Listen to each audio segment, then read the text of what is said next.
do like podcasts and stuff like that. So that would, I think I listened to those once and like it was extremely informative. So yeah, that's probably the best school on the East Coast, I would say. Cool. Our next student we have is Chris Mays, and he's a senior. So he's getting closer to the college, and I'll let him talk to you a little bit. What's the average day like, work day? I think he's trying to ask what an average, typical work day would be like for you in your 8 to 10 hours. Okay. Okay, cool. So I think the first thing in the morning, I think all programmers that drink a lot of coffee. I think it just kind of comes with the nature of it. If you don't drink coffee and you go into programming, I can assure you that you will become a coffee drinker. I don't know why, but it's just a thing.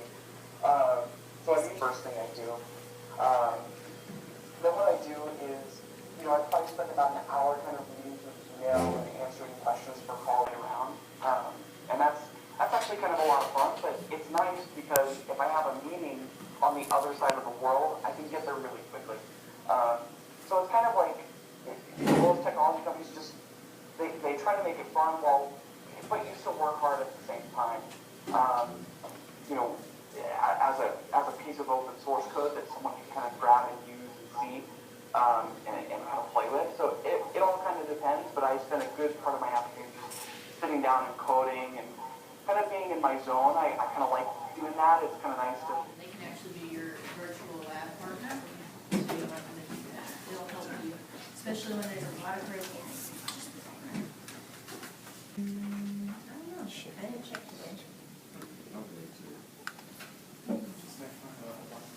A lot of you are really wanting to do the interactive part of the lab, but you need to actually answer, like create a hypothesis.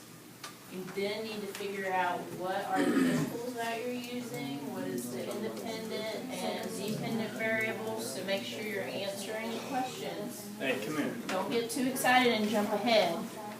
Yes, sir. So, a good thing about having one-to-one is that the students, you can actually see when they're at a different pace. So you can give more students the attention that they need and allow those who are going at a much higher pace to be on their own. So you're not constantly going over the same thing with with all students. You're allowing to get that individualization to that one student who needs it or to multiple students who actually need it. Look at my plan.